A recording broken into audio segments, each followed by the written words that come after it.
Hello everyone, welcome to Divya education. आज है 1 सितंबर और 1 सितंबर से रिलेटेड हमारे जितने भी करंट अफेयर्स के क्वेश्चन बन सकते हैं जो कि हमारे किसी भी कॉम्पिटिटिव एग्जाम के लिए बेहद इंपॉर्टेंट हो सकते हैं, उन सभी को आज हम लोग इस वीडियो में सॉल्व करेंगे। ठीक है। सो यदि हम बात करें कल के अभ्यास प्रश्न की, दैट मीन्स जो आपसे पूछा गया था, इसमें था कि रक्षा अनुसंधान और विकास संगठन यानी कि बात करें तो DRDO के वर्तमान अध्यक्ष हैं। तो इसमें हमारा पहला है सतीश रेड्डी, देन सेकंड है टेसी थॉमस, और थर्ड है हमारा कि अविनाश चंदर, और फोर्थ है हमारा भूपति राजू सोमा राजू। ठीक है। तो इसका राइट आंसर हमारा क्या हो जाएगा?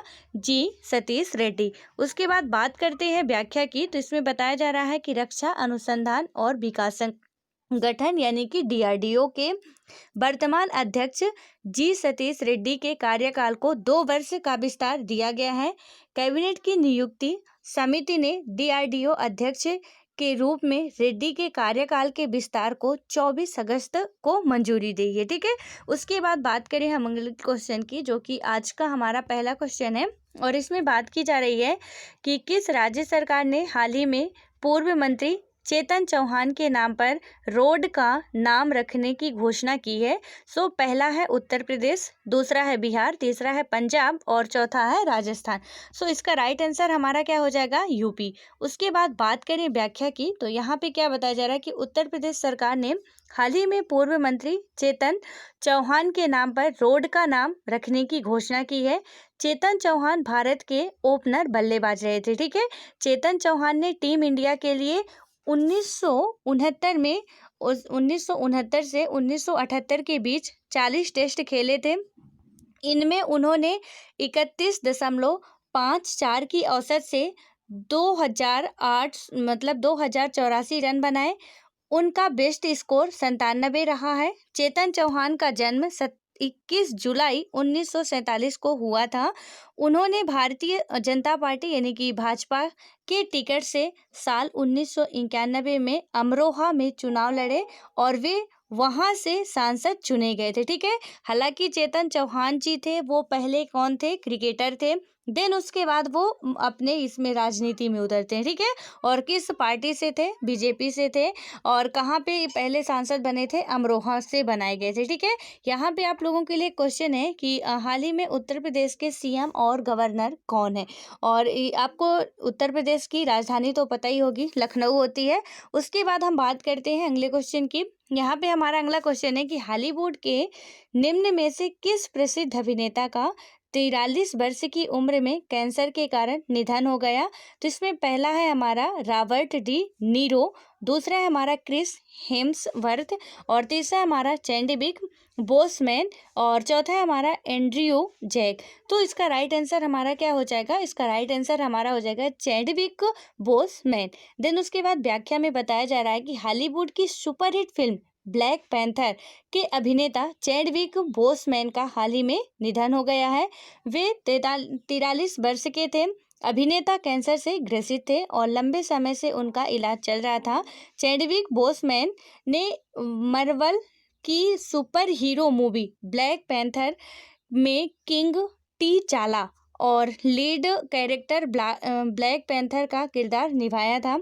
उन्होंने गेट इट अप 42 और मार्शल जैसी फिल्मों में प्रशंसकों में अमिट छाप छोड़ी है। ठीक है। उसके बाद हम बात करते हैं अगले क्वेश्चन की। तो यहाँ पे हमारा अगला क्वेश्चन आता है कि द्वितीय विश्व युद्ध में किस देश के लिए जासूसी करने वाली भारतीय मूल की पहली महिला नूर इनायत खान को ब्लू प्लाक से सम्मानित किया जाएगा? तो इसमें पहला है ब्रिटेन, दूसरा है अमेरिका, तीसरा है चीन और चौथा है जापान। तो इसका राइट आंसर हमारा क्या हो जाएगा? ब्रिटेन होगा। उसके बाद हम बात करें व्याख्या की, तो इसमें क्या बताया जा रहा है कि द्वितीय विश्व युद्ध में ब्रिटेन के लिए जासूसी करने वाली भारतीय मूल की महिला नूर इनायत खान को ब्लू प्लाक, ये पुरस्कार का नाम याद रखना। ठीक है। ये जो सम्मान दिया जा रहा है उसका नाम है ब्लू प्लाक से सम्मानित किया जाएगा। इसके तहत उनके सेंट्रल लंदन स्थित पूर्व आवास के बाहर उनके कामों के बारे में बताते हुए एक पट्टिका लगाई जाएगी। बता दें कि ब्लू प्लाक योजना ब्रिटिश हेरिटेज चैरिटी द्वारा चलाई जाती है। ठीक है, उसके बाद आता है हमारा अगला क्वेश्चन। इसमें पूछा जा रहा है कि तेलुगु भाषा दिवस निम्न में से किस दिन मनाया जाता है। पहला है 10 अगस्त, दूसरा है 15 सितंबर और तीसरा हमारा 12 मार्च और चौथा है हमारा 29 अगस्त। तो इसका राइट आंसर हमारा क्या हो जाएगा, 29 अगस्त। और उसके बाद व्याख्या की यदि हम बात करें तो इसमें बताया भी जा रहा है कि हर साल क्या होता है कि 29 अगस्त को तेलुगु भाषा दिवस मनाया जाता है।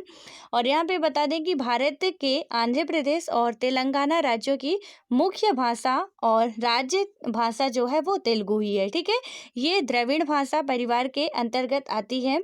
ये भाषा आंध्र प्रदेश तथा तेलंगाना के अलावा तमिलनाडु, कर्नाटक, उड़ीसा राज्यों में भी बोली जाती है। लेकिन मेन रूप से कहाँ की ये राज्य भाषा है और मुख्य भाषा भी है, सो ये आंध्र प्रदेश और तेलंगाना की है। उसके बाद हम बात करें अगले क्वेश्चन की। सो हमारा अगला क्वेश्चन है कि भारत और किस देश ने वीडियो कॉन्फ्रेंसिंग के माध्यम से 14वीं रक्षा नीति वार्ता आयोजित की है। तो इसमें पहला है हमारा नेपाल, देन सेकंड है हमारा सिंगापुर और चीन और थर्ड है सिंगापुर और फोर्थ है हमारा रूस। सो इसका राइट आंसर क्या हो जाएगा, इसका राइट आंसर हो जाएगा सिंगापुर। उसके बाद व्याख्या की बात करें तो इसमें बताया जा रहा है कि भारत और सिंगापुर ने वीडियो कॉन्फ्रेंसिंग के माध्यम से 14वीं रक्षा नीति वार्ता आयोजित की है। सम्मेलन की अध्यक्षता रक्षा सचिव डॉक्टर अजय कुमार और उनके सिंगापुर में समकक्ष चैन हेंग के द्वारा की गई। इस वार्ता का उद्देश्य था कि दोनों देशों के बीच आपसी रक्षा सहयोग के साथ रणनीतिक मुद्दों पर यानी कि रणनीतिक मुद्दों और भू राजनीतिक घटनाक्रम पर चर्चा करने के लिए एक नियमित मंच प्रदान करना है।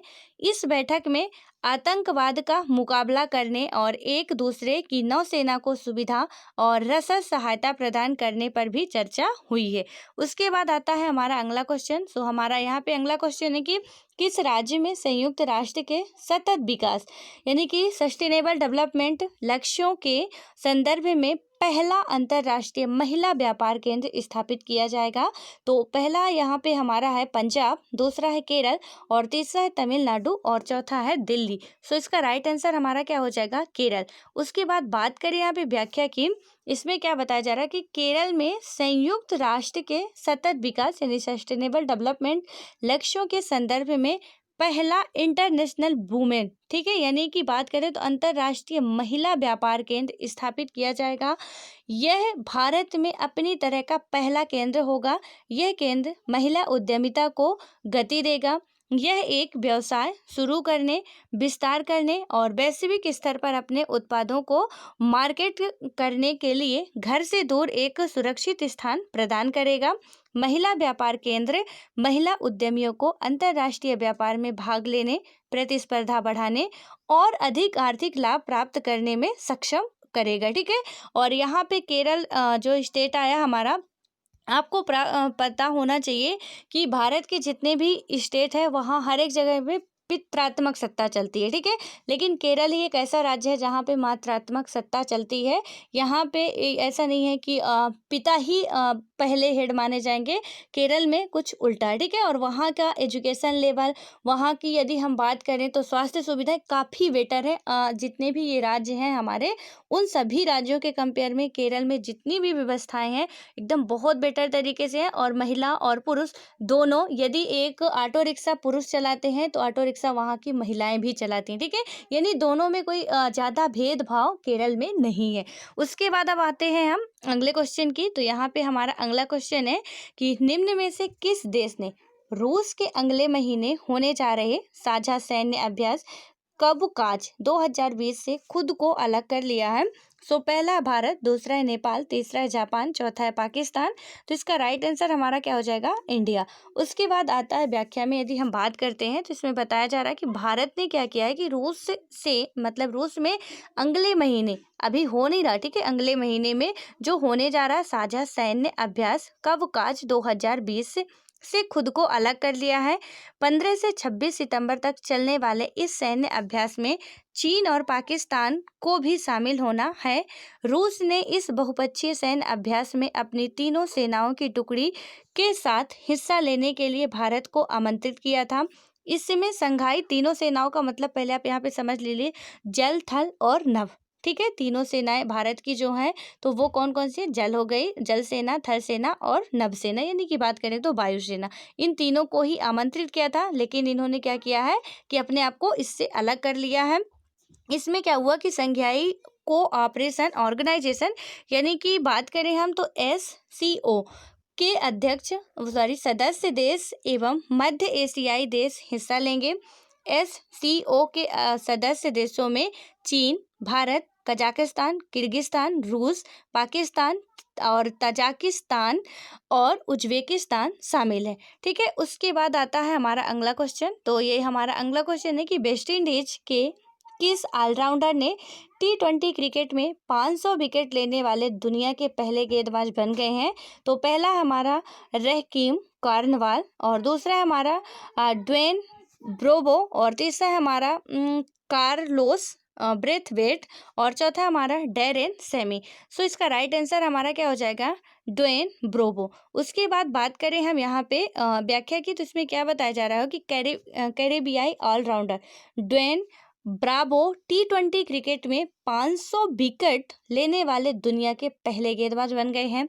उन्होंने कैरेबियन प्रीमियर लीग यानी कि बात करें तो CPL 2020 में सेंट लूसिया जॉक्स के खिलाफ मैच में यह उपलब्धि अपने नाम की। हमवतन रोस्टन चेज उनका 500वां T20 शिकार बने। वे यह उपलब्धि हासिल करने वाले इकलौते खिलाड़ी हैं। ब्रावो 2006 से T20 मैच खेल रहे हैं। वे अब तक 459 मैच खेल चुके हैं। ब्रावो ने अपने T20 कैरियर में सबसे ज़्यादा बार कीरोन और पोलार्ड को आउट किए हैं। वे पोलार्ड को अब तक 9 बार आउट कर चुके हैं। उसके बाद आता है हमारा अगला क्वेश्चन। इसमें क्या बात की जा रही है कि किस देश के सलामी बल्लेबाज निषाद थारांग परनविताना, ठीक है, ने अंतरराष्ट्रीय क्रिकेट के सभी प्रारूपों से संन्यास लेने की घोषणा की है? सो इसमें पहला है ऑस्ट्रेलिया, दूसरा है इंग्लैंड, तीसरा है श्रीलंका और चौथा है हमारा बांग्लादेश। तो इसका राइट आंसर हमारा हो जाएगा श्रीलंका। उसके बाद व्याख्या की बात करें तो श्रीलंका के सलामी बल्लेबाज निषाद थारांग परनविताना, ठीक है, इनका नाम याद रखना है, थोड़ा लॉन्ग है बट याद रखना पड़ेगा। तो ये क्या है इनका नाम? निषाद थारांग परनविताना ने अंतर्राष्ट्रीय क्रिकेट के सभी प्रारूपों से संन्यास लेने की घोषणा की है। उन्होंने 32 टेस्ट मैचों में श्रीलंका का प्रतिनिधित्व किया है। उन्होंने इसमें 2 शतक और 11 अर्धशतक सहित 1792 रन बनाए हैं। परनविताना ने फरवरी 2009 में पाकिस्तान के खिलाफ पदार्पण किया और नवंबर 2012 में राष्ट्रीय टीम के लिए अपना आखिरी मैच खेला था।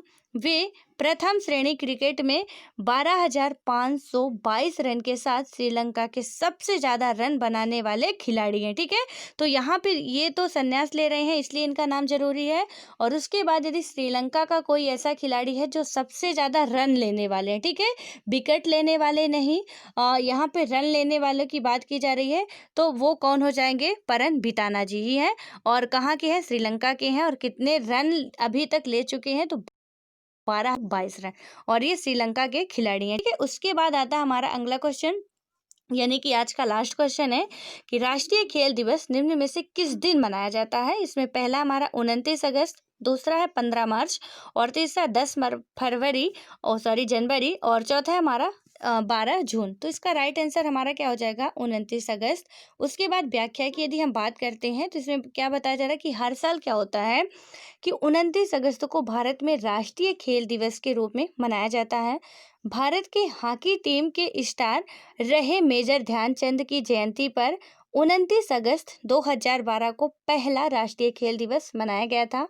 इस दिवस को इस महान हॉकी खिलाड़ी के सम्मान में मनाया जाता है और देश के सर्वश्रेष्ठ खिलाड़ी को राजीव गांधी खेल रत्न, अर्जुन पुरस्कार, ध्यानचंद पुरस्कार और द्रोणाचार्य पुरस्कार जैसे सम्मानों से भी सम्मानित किया जाता है। ठीक है, तो अब इसमें मेन रूप से क्या क्या बातें याद रखने की ज़रूरत है। सबसे पहले कि खेल दिवस कब मनाया जाता है, क्योंकि जब हम कोई क्वेश्चन पढ़ते हैं तो वहाँ पे सिर्फ हम उसका राइट आंसर बस जान के उतने में भी क्या होता है कि हमारी ड्यूटी पूरी नहीं होती। ठीक है, उससे रिलेटेड कुछ और भी फैक्ट होते हैं जिनसे बन सकते हैं। जैसे अभी कल परसों ही हमने सॉल्व भी किया था क्वेश्चन, तो क्वेश्चन कुछ यही था। ठीक है, लेकिन यहाँ पे ऑप्शन कुछ दूसरे दिए हुए थे और पूछा भी कुछ वही गया था, यानी कि व्याख्या और क्वेश्चन मिला के बात करें तो सेम एग्जैक्ट वही था, लेकिन पूछने का तरीका क्या था कि यानी किस खिलाड़ी की याद में खेल दिवस मनाया जाता है। 29 अगस्त को किस खिलाड़ी की याद में खेल दिवस मनाया जाता है।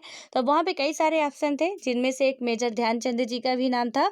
तो उनका क्या होगा कि राइट मतलब कि वहाँ पे जहाँ पे मेजर ध्यानचंद जी, उसके राइट आंसर होंगे। ठीक है, तो यहाँ पे क्या होता है कि इनसे रिलेटेड जैसे 29 अगस्त को सबसे पहले तो खेल दिवस मनाया जाता है, और ये किसकी याद में मनाया जाता है, मेजर ध्यानचंद की जयंती पर मनाया जाता है।